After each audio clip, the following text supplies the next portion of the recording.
ce matin avec vous. Caroline Amouyal, bonjour. Bonjour Ilana. Et oui, cette semaine pour votre nouveau numéro de la série Ce que l'humanité doit aux Juifs. Et bien on va rester dans l'histoire justement. Vous allez nous embarquer dans le monde des créateurs de notre super-héros favori, Superman, avec Jerry Siegel et Joe Shuster. Et oui, encore deux destins hors normes ce matin pour notre nouveau numéro. On va commencer par Jérôme Siegel, fils d'immigrés juifs lituaniens. Jérôme dit Jerry, né à Cleveland dans l'Ohio en 1914. Il est le benjamin de 6 enfants et très tôt, il se passionne pour l'art, comme vous, Ilana.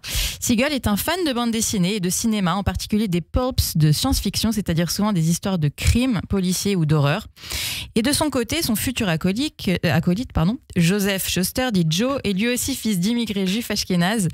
Lui aussi est né en 1914, mais à Toronto, au Canada. Sa famille est modeste et Joseph travaille donc relativement jeune. Il est notamment livreur de journaux pour le Toronto Star. L'ambiance du grand journal, l'agitation de ses bureaux et les histoires fantastiques des comic strips ont un impact puissant sur lui.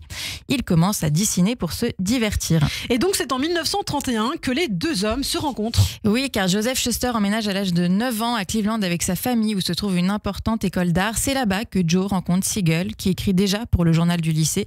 Ça tombe bien, Jerry cherche un dessinateur pour illustrer ses histoires rocambolesques. Joe est le candidat idéal. Et quelques années plus tard, ils créent ensemble en 1938 le personnage de Superman pour une publication amateur de science-fiction.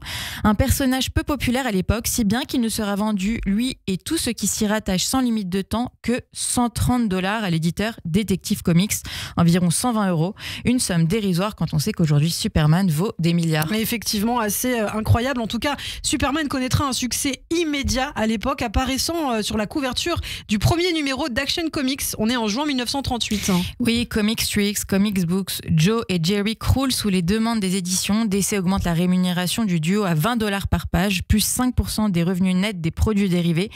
Au total, entre 1938 et 1947, Jerry Siegel et Joe Shuster empochent $400 000 grâce à leur super-héros, ce qui est insignifiant.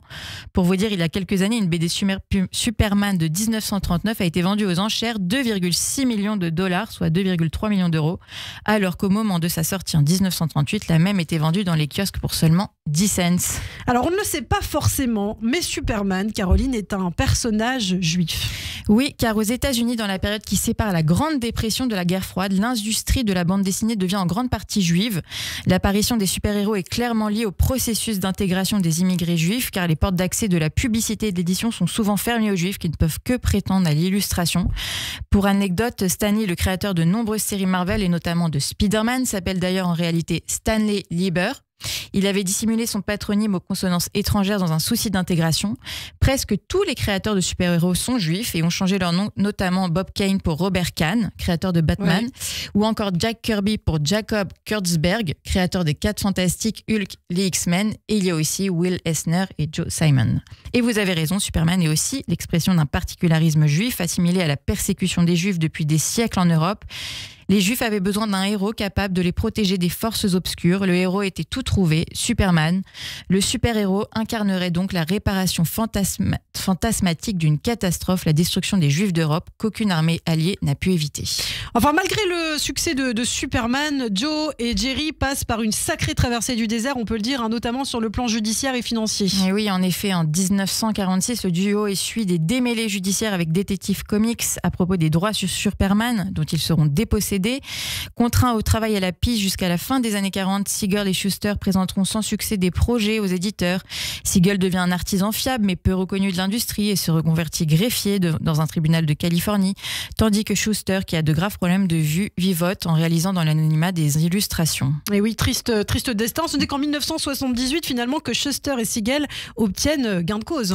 Et oui, avec le succès phénoménal au cinéma du blockbuster Superman qui met en vedette Marlon Brando et Christopher Reeve, cela va agacer Siegel qui vit alors à cette époque dans la misère, comme il l'affirmera. Et pour mettre fin au conflit, DC propose ainsi un accord amiable à Jerry Siegel et Joe Shuster, une rente annuelle ainsi qu'une couverture médicale à vie, ce qu'ils acceptent. Ils obtiennent également que leur nom soit associé à l'œuvre de Superman depuis tous les comics, séries télévisées, films et jeux vidéo mettant en scène le super-héros sont obligés de mentionner leur créateur. Eh bien, merci beaucoup, Caroline Amouyal. Merci pour ce point d'histoire sur Superman. Superman is Jewish. Superman est juif, effectivement. On aura l'occasion peut-être d'en reparler sur Radio J. Merci beaucoup et à la semaine prochaine. À bientôt.